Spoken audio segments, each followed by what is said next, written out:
Start करते हैं आज की क्लास। आज का टॉपिक है द पावर ऑफ कंप्यूटर्स। वैसे तो आज का मेन टॉपिक जो है वो है कैरेक्टरिस्टिक्स ऑफ कंप्यूटर, जहां पे हम बात करेंगे कंप्यूटर की विशेषताएं क्या क्या है। स्टार्ट करते हैं।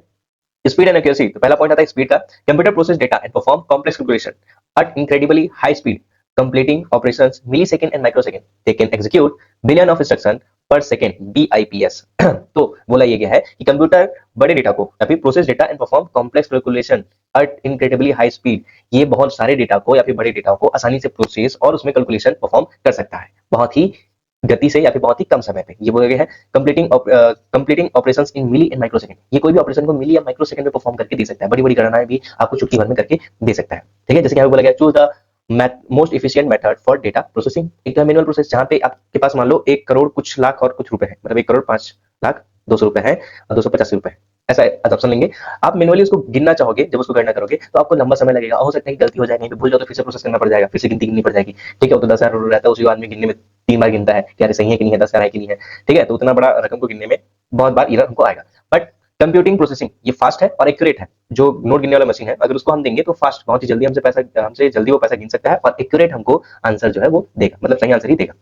फिर accuracy, computer highly accurate producing error free result if program correctly. क्या बोला गया, कंप्यूटर जो है हाईली एक्यूरेट है, मतलब एकदम सटीक और सही आंसर ही देगा। प्रोड्यूसिंग एरर फ्री रिजल्ट, और एरर फ्री रिजल्ट देगा। एरर फ्री मतलब कोई इसमें गुंजाइश नहीं कि गलत होने का। इफ, अगर प्रोग्राम करेक्टली है, अगर जो प्रोग्राम दिया गया है, जब उसको बनाया गया है उस प्रोग्राम को, सॉफ्टवेयर को, अगर वो सही है तो वो सही आंसर देगा और बिना एरर के देगा, ये बोला गया है। ठीक है, their precise written in scientific research, engineering and medical diagnostics।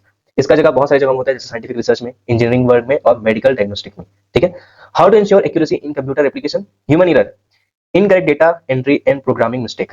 तो बोला ये क्या है कि इनकरेक्ट डेटा एंट्री, अगर हमने ही डेटा की एंट्री गलत किया है तो रिजल्ट गलत आ सकते हैं, या फिर प्रोग्रामिंग करते समय जब सॉफ्टवेयर बना अगर उसी समय कुछ मिस्टेक हो गया है तो कंप्यूटर का डेटा गलत हो सकता है। लेकिन computer accuracy, zero error when the program is correctly, अगर प्रोग्राम सही है तो जीरो एरर, एक भी एरर नहीं आएगा, प्रोग्राम एकदम सही रहेगा, रिजल्ट भी हमको सही मिलेगा।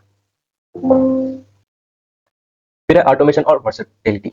Automation, once the program computer perform task automatically without human interaction following predefined instruction from the start to finish. देखो, मैं इसके बारे में पहले एक बार चर्चा कर चुका हूं पिछले वीडियो पे, जहां पे हमने देखा था कि कैसे ही गेट कीपर क्या हो सकता है, गेट को ओपन करने, गेट को क्लोज करने के लिए तो एक ह्यूमन उसके लिए चाहिए कि ओपन करे क्लोज करे। लेकिन अगर वहीं पे एक हम सॉफ्टवेयर डाल दे या फिर एक मशीन लगा दे कि जैसे अगर सामने कोई गाड़ी व्यक्ति कोई आता है, कोई भी जीव जंतु, तो गेट ओपन हो जाएगा, जैसे वहां से वो हट जाता है, अंदर चले जाता है, बाहर चले जाता है, तो गेट ऑटोमेटिकली क्लोज हो जाएगा। तो अगर हम वंस प्रोग्राम, अगर उसको एक बार हमने प्रोग्राम कर दिया, ठीक है, कंप्यूटर परफॉर्म टास्क ऑटोमेटिकली, तो कंप्यूटर क्या करेगा, उस टास्क को ऑटोमेटिकली परफॉर्म करेगा बिना ह्यूमन इंटरेक्शन के। ह्यूमन इंटरेक्शन की आवश्यकता नहीं है, सिर्फ चालू करने के लिए ह्यूमन इंस्ट्रक्शन चाहिए, फिर वो ऑटोमेटिकली सारा काम करेंगे following predefined instruction from start to finish. कब उसको स्टार्ट करना है, कब उसको फिनिश करना है, ये हमको उसके प्रोग्राम पे देना पड़ेगा, तब वो जाके परफॉर्म करेगा। Versatility, a single computer can perform diverse tasks like word processing, web browsing, playing media, accounting and scientific simulation using different software। Versatility मतलब एक कंप्यूटर का यूज करके हम क्या कर सकते हैं, बहुत सारे टास्क परफॉर्म कर सकते हैं। जैसे कि वर्ड प्रोसेसिंग, हम वर्ड्स का यूज करके एप्लीकेशन लेटर तैयार कर सकते हैं। वेब ब्राउजिंग, बहुत सारे वेब ब्राउजर इंटरनेट स्क्रॉल कर सकते हैं। प्लेइंग मीडिया, वीडियो देख सकते हैं, म्यूजिक चला सकते हैं, ठीक है, वीडियो एडिट कर सकते हैं। अकाउंटिंग, कोई भी गणना करने वाला चीज हो तो एक्सेल के साथ कर सकते हैं। साइंटिफिक सिमुलेशन, इसका भी इस्तेमाल कर सकते हैं यूजिंग डिफरेंट सॉफ्टवेयर, अलग अलग सॉफ्टवेयर का इस्तेमाल हम कर सकते हैं डिफरेंट टास्क को पूरा करने के लिए। फिर diligence and storage capability. Diligence, computer do not get tired or distract like people do. They can work non-stop for a long time without getting worse, so they are great for doing the same task again and again. तो simple सी बात है, just like human या फिर unlike human, इंसान के तरह ये काम को करते थकता नहीं है। अगर एक इंसान को, अगर मैं आपको थैंक यू लिखने के लिए 100 बार बोलूं तो आप पहला जो थैंक यू लिखोगे वो अच्छे राइटिंग से लिखोगे, फिर कंटिन्यूसली जब आप 10वें या 20वें नंबर पहुंचोगे तो आपका राइटिंग चेंज हो जाएगा, लास्ट में 99 आते तक के वो इतना खराब बने या फिर आपका उतना ध्यान नहीं रहेगा, आप थक जाओगे, टायर्ड हो जाओगे। लेकिन कंप्यूटर रिपीटेड वर्क को करने में नहीं थकता, उसको जिस जिस एनर्जी के साथ वो फर्स्ट काम को करता है उसी एनर्जी के साथ वो लास्ट काम को भी करेगा, ये बोला गया है। स्टोरेज कैपेबिलिटी, कंप्यूटर पॉइंटर ले लो फिर, computer store vast amount of data in minimal physical space with quick retrieval. Storage include primary RAM, secondary hard drive, SSD and territory cloud option, thousand of books fit on a USB drive. अब देखो, बोला ये गया computer store vast amount of data in minimal physical space. बहुत बड़े बड़े data को हम छोटे से स्पेस में स्टोर कर सकते हैं, जैसे कि इंटरनल स्टोरेज, एसएसडी कार्ड, और हमारा छोटा सा जो एसडी कार्ड आता है वहां पे हम स्टोर कर सकते हैं। ठीक है, विद क्विक रिट्रीवल हम उसको वापस प्राप्त भी कर सकते हैं। स्टोर इंक्लूडिंग प्राइमरी, हमारा जो प्राइमरी होता है स्टोरेज, प्राइमरी स्टोरेज वो होता है हमारा रैम, ठीक है, रैंडम एक्सेस मेमोरी। फिर होता है सेकेंडरी हार्ड ड्राइव या एसएसडी। फिर क्लाउड क्या होता है, अगर हमारा हार्ड ड्राइव है, क्लाउड वो भी एक स्टोरेज है जो जनरली किसी दूसरे स्पेस में रहता है और उसको हम नेटवर्क के जरिए, किसी भी नेटवर्क के जरिए कनेक्ट करके वहां डेटा स्टोर कर सकते हैं, वहां से डेटा ले सकते हैं। ठीक है, और 1000 ऑफ बुक्स को भी हम यूएसबी ड्राइव में स्टोर करके रख सकते हैं, 1000 ऑफ बुक्स। ठीक है, उसको पीडीएफ फॉर्मेट में करके कई हजार कई लाखों बुक को हम स्टोर करके रख सकते हैं आसानी से। Seamless communication, network connectivity, connect with other system and device over the network, LAN, MAN और इंटरनेट। ठीक है, लैन लोकल एरिया नेटवर्क, वैन वाइड एरिया नेटवर्क या इंटरनेट, इन चीजों की सहायता से ये सभी क्या है, एक प्रकार का नेटवर्क है और नेटवर्क के माध्यम से हम क्या कर सकते हैं, दूसरे डिवाइस के साथ कनेक्ट हो सकते हैं और उनसे कम्युनिकेट कर सकते हैं। ठीक है, communication tool enable email, video conferencing, cloud computing and social media interaction. Enable emails, जैसे हम नेटवर्क से कनेक्ट हुए हम ईमेल सेंड कर सकते हैं किसी एक डिवाइस से दूसरी डिवाइस को, वीडियो कॉन्फ्रेंसिंग कर सकते हैं, क्लाउड कंप्यूटिंग, ठीक है, आप कहीं बैठे किसी दूसरे सिस्टम को एक्सेस कर सकते हो, social media interaction, social media का भी इस्तेमाल कर सकते हो। ठीक है, ये सेम चीज यहाँ पे नीचे में भी लिखा गया है ग्राफ की सहायता से। फिर अगला है multitasking efficiency. Modern computer excel at handling multiple tasks seamlessly, enhance the productivity and user experience. Simulation operations, listening to music, download file and edit document at all at once. देखो, आप एक साथ म्यूजिक तो सुन ही सकते हो, file को download भी कर सकते हो, डॉक्यूमेंट को एडिट कर सकते हो और वीडियो प्लेबैक भी कर सकते हो। ठीक है, सिम्युलेसली एक ही समय पर। Enhance the productivity, seamlessly switch between application without performing issue. आप जैसे कि अभी मैं वर्ड पे काम कर रहा हूँ और अभी मेरे को कोई आके बोलता है कि किसी को मेल भेज दो, तो मैं उसको फट से चेंज करके मेल ओपन कर लूंगा, मेल को मैं मेल सेंड कर दूंगा, फिर उसको क्रॉस करके वापस अपने वर्ड पे काम करने लगूंगा। ठीक है, वो कंटिन्यूसली चलेगा, जहां भी मैंने छोड़ा वहीं से ही कंटिन्यूसली मैं वर्ड फाइल पे काम कर सकता हूँ। Logical mechanism, no intelligence or emotions.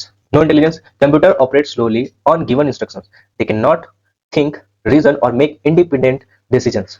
Strictly following logic and mathematical rule defining by a programmer. देखो, कंप्यूटर खुद से सोच नहीं सकता, उसके पास खुद का इंटेलिजेंस नहीं है। इंटेलिजेंस मतलब खुद से सोच नहीं सकता। जैसे कि हमारे पास इंटेलिजेंस क्या है, अगर कोई हमको कहीं जाने के लिए बोलता है तो हम क्वेश्चन कर देते हैं कि क्यों जाना है, अगर कोई कुछ लाने के लिए बोल रहा है क्यों लाएंगे, क्या होगा, हम क्वेश्चन करते हैं। ठीक है, हमको रीजन जानना है, कंप्यूटर को कोई रीजन नहीं जानना है उसको क्यों करना है। अगर आपको उसको प्रिंट देना है तो ये नहीं पूछेगा क्यों प्रिंट करना है। ठीक है, हम है थोड़ा ऐसा, ये खुद से कुछ सोच नहीं सकता। मेक इंडिपेंडेंट डिसीजन, ये खुद से कोई डिसीजन नहीं ले सकता। Strictly following logical and mathematical rule defined by the programmer, जिस प्रकार इसको प्रोग्रामर ने जो रूल डिफाइन किया गया है, जो मैथमेटिकल टर्म्स को दिया गया है, ठीक है, उसके अनुसार ही ये काम करेगा। Lack of feeling, computer do not have emotion और feeling like a human. Computer के पास खुद का इमोशन या फीलिंग नहीं है। ठीक है, जिस प्रकार इंसानों के पास खुद का इमोशंस होते हैं, फीलिंग्स होते हैं, कंप्यूटर के पास नहीं है। दे नेवर फील टायर्ड और board, they just follow instruction and work using logic. ठीक है, ये कभी टायर्ड नहीं होता कि अगर एक काम बार बार कराओगे तो थक जाएगा, ऐसा नहीं है, या फिर उस काम को कर करके या फिर रोजमर्रा के काम को कर करके बोर नहीं होता। ठीक है, they just follow instruction and work using logics, just instruction को फॉलो करेगा और क्या करेगा, अपने काम को कंप्लीट करेगा जैसा लॉजिक इसको दिया गया है। स्केलेबिलिटी और reliability. Scalability, computer can be easily upgraded and expanded in terms of memory, processing power and storage capacity to adapt to changing needed. अब स्केलेबिलिटी, हम कंप्यूटर को समय के साथ बड़ा कर सकते हैं, समय के साथ बदलाव आ रही है तो उसके साथ हम अपने सिस्टम को बदलाव कर सकते हैं क्योंकि अच्छा और पावरफुल रहे। किस सिस्टम पे हम अपग्रेड कर सकते हैं, एक्सपेंड कर सकते हैं। टर्म ऑफ मेमोरी, अगर रैम कम पड़ जा रहा है या फिर 2-3 एप्लीकेशन चलाने के बाद अगर कंप्यूटर आपको स्लो लग रहा है तो आप उसकी रैम को अपग्रेड कर सकते हो। ठीक है, प्रोसेसिंग पावर, आप प्रोसेसर को भी अपग्रेड कर सकते हो, अगर नए जनरेशन का प्रोसेसर आ गया तो आप नया लगा सकते हो। स्टोरेज कैपेसिटी, अगर मान लो कि अभी आपके में 100 जीबी है, 150 जीबी है, तब बाद में उसको अपग्रेड कर सकते हो, उसकी स्टोरेज की कैपेसिटी को 1 टेराबाइट 2 टेराबाइट की स्टोरेज आप यूज कर सकते हो, एक्सटर्नल स्टोरेज यूज कर सकते हो। अडॉप्ट टू चेंजेस नीडेड, जैसा भी चेंजेस करना है उस चेंजेस को ये सिस्टम जो हमारा होता है वो अडॉप्ट कर सकता है। अगर आपको प्रिंटर अटैच करना है, कुछ प्रिंट करने के लिए, तो उसको अडॉप्ट कर लेगा। ठीक है, और प्रोजेक्टर चाहिए, बड़ा स्क्रीन चाहिए प्रिंट करने के लिए, तो उस चीज को भी आराम से अडॉप्ट कर लेगा। ठीक है, अब बात आती है reliability, highly dependable for long term task like server management, control system and industrial automation with minimal breakdown if properly maintained. अगर आप सिस्टम को मेंटेन करके रखते हो, प्रॉपर उसका देखभाल करते हो, प्रॉपर उसको क्लीनिंग करते हो, साफ सफाई करते हो, और कुछ चीज अगर खराब होती है उसको चेंज करते हो, तो लॉन्ग टर्म तक चल सकता है, बहुत ही लंबे समय तक आपका साथ निभा सकता है आराम से। ना उसके बाद फिनिश है, ओके कंप्लीट हो गया, खत्म करते हैं।